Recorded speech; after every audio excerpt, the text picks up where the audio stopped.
Nellore rural పరిధిలోని 26 division would complex లో 1.50 కోట్ల రూపాయలతో సీసీ డ్రైన్లకు Nellore rural MLA Kotamreddy Sridhar Reddy, TDP నాయకులు కోటంరెడ్డి గిరిధర్ రెడ్డి తదితరులు సోమవారం శంకుస్థాపన చేశారు. ఈ సందర్భంగా ఎమ్మెల్యే కోటంరెడ్డి మాట్లాడుతూ ఆటో నగర్ ను ఏ విధంగా అభివృద్ధిలో తీర్చిదిద్దామో అదే తరహాలో వుడ్ కాంప్లెక్స్ ను మరింత అభివృద్ధి చేస్తామన్నారు. ఈ కార్యక్రమంలో స్థానిక కార్పొరేటర్ బూడిద సుప్రజ, 26వ డివిజన్ అధ్యక్షులు బూడిద పురుషోత్తం యాదవ్, టీడీపీ నాయకులు ఎల్పీ కృష్ణారెడ్డి, శివాచారి, గౌస్ బాషా, మల్లెబోయిన వెంకటేశ్వర్లు యాదవ్, జహీర్, జావిద్, మాధవి, రఫీ, శంకర్, కాళేశా, ఏజాస్, కృష్ణారెడ్డి, నరసింహ ముదిరాజ్, రాజేష్, రాజు, సర్దార్, నస్రు, జుబేర్, కుమార్, కార్తిక్, బాబు, చాంద్ బాషా, హుస్సేన్, సమీర్, సల్మాన్, నాగమణి, లోకేష్ తదితరులు పాల్గొన్నారు. వుడ్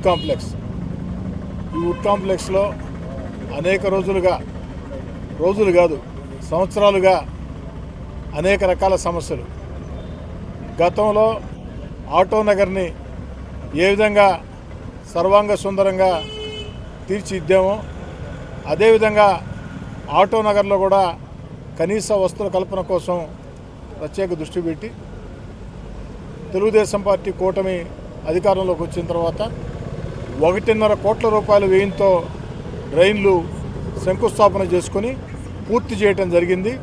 ఈరోజు ఆ 1.5 కోట్ల రూపాయల వ్యయంతో పూర్తి చేసిన డ్రైన్లని ప్రజలకి అంకితం ఇవ్వడం జరిగింది. అంతేకాదు శానిటేషన్ సంబంధించి 8 లక్షల రూపాయలు డబ్బులు విడుదల చేయడం జరిగింది.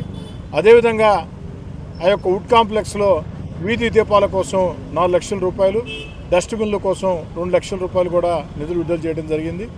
అయితే వుడ్ కాంప్లెక్స్లో ఈ యొక్క ఏర్పాట్లతో కనీస వసతులు మెరుగయ్యాయి, కానీ ఇంకా రోడ్ల సమస్య ఉంది. వచ్చే గ్రాంట్స్లో వుడ్ కాంప్లెక్స్లో రోడ్లకు కూడా నిధులు కేటాయించి ఏ విధంగా అయితే ఆటో నగర్ని పూర్తి స్థాయిలో సర్వాంగ సుందరంగా స్థానిక ఎమ్మెల్యేగా అధికారుల సహాయ సహకారాలతో తీర్చిదిద్దాను, అదేవిధంగా వుడ్ కాంప్లెక్స్ను కూడా భవిష్యత్తులో ఇంకా అభివృద్ధి చేస్తామని, ఈ 1.5 కోట్ల రూపాయలతో డ్రైన్ నిర్మాణాన్ని చేపట్టినప్పుడు సహకరించినటువంటి వ్యాపారస్తులు, ఇక్కడ ఉన్న వాళ్ళందరూ కూడా ముందుకు వచ్చి స్వచ్ఛందంగా సహకరించారు. ఎందుకంటే వుడ్ కాంప్లెక్స్ అభివృద్ధి దశాబ్దాల కళ. ఈ దశాబ్దాల కళ నేడు తెలుగుదేశం పార్టీ కూటమి ప్రభుత్వంలో నెరవేరబోతుందని అందరూ కూడా సహకరించారు. అందరి సహకారంతో సాధ్యమైంది.